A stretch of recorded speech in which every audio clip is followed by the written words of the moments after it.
ABC 27 is honoring Black history with a look at those who are inspiring and empowering others. We've all heard stories of the Underground Railroad, the secret network of routes and safe houses that helped slaves escape to freedom in the 1800s.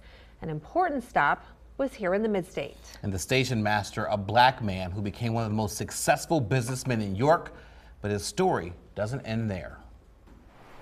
William Goodrich was a station master on the Underground Railroad and entrepreneur. He and his family lived in this house. A house that is a piece of American history. William Goodrich was born into slavery. He was sent to York when he was just 6 years old. Freed as a teen, he trained to be a barber. And he turned a one-chair barbershop into the tallest and most important emporium in York.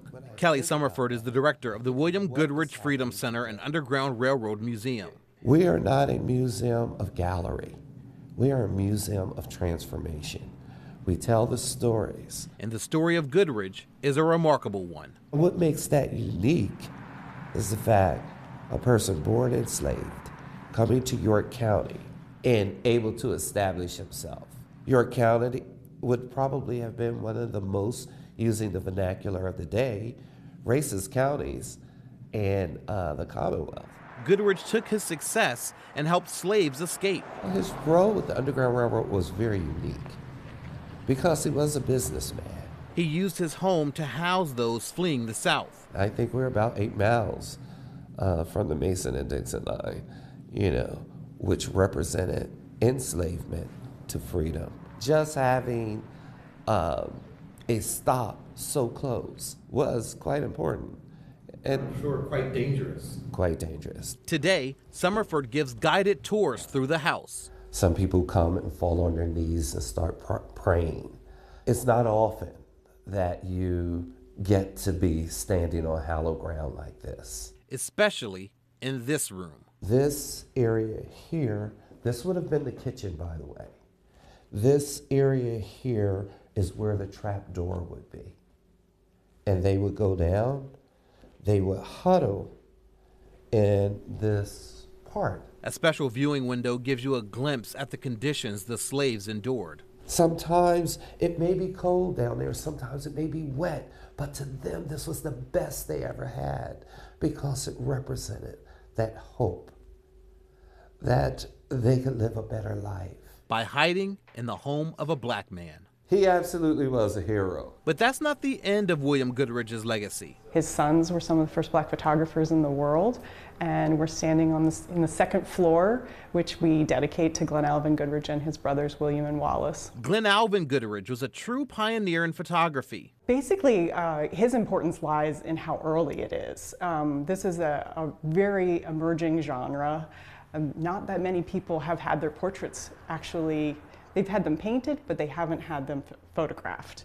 And so he's taking photographs of some of the most important people in York. The people who are actually in the pictures are not as important as the person who took the pictures now. No, they're not by any means. The importance lies in the fact that Glenn Alvin Goodrich took the pictures. Because he was just that talented. He was that talented, and because he was one of the first Black photographers. So now his pictures are pretty rare. They are, and incredibly valuable. And he took many of those pictures right here. There is no photo of him. It's the great irony. Of course, his life also came with struggle. And while it seems easy from the outset, the reality of it was because of his position in York as a prominent Black man, a moneyed prominent Black man, he was targeted. And that's the real lesson of the Goodriches. We're a block away from the square, and it's the greatest untold story of the Underground Railroad, right here. Despite the cruelness of the era, they found a way, through talent, determination, and courage, to make a difference and a lasting impact for generations to come. I let my ancestors know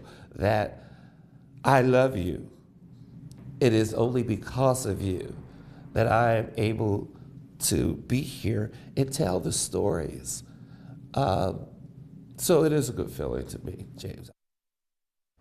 The William C. Goodrich Freedom Center and Underground Railroad Museum is on East Philadelphia Street in York.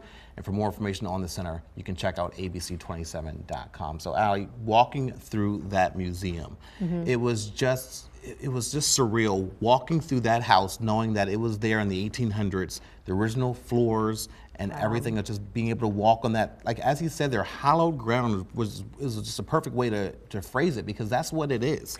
And I love that the basement was preserved so that people get an accurate glimpse back at the history of that, and they can see what it really was like. And when you go there, like, so I was only able to tell you some of these stories, but there's so much more to this Goodrich family. They did so much.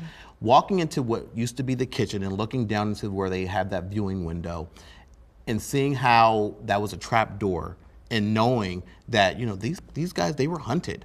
These slaves were hunted, and they would come into this house, and this is where they were hiding, and they weren't found.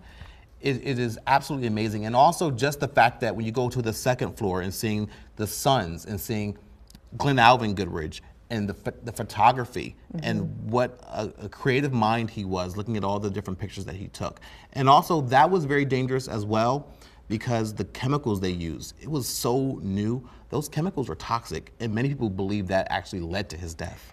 Wow, it is fascinating stuff, and I'm so glad you told the story, because how many people have walked by that statue out front and not known the story of the man behind it? So absolutely. Very, very interesting stuff. Well, you can see more stories like this one in our Honoring Black History special. It is Thursday at 7:30 right here on ABC 27.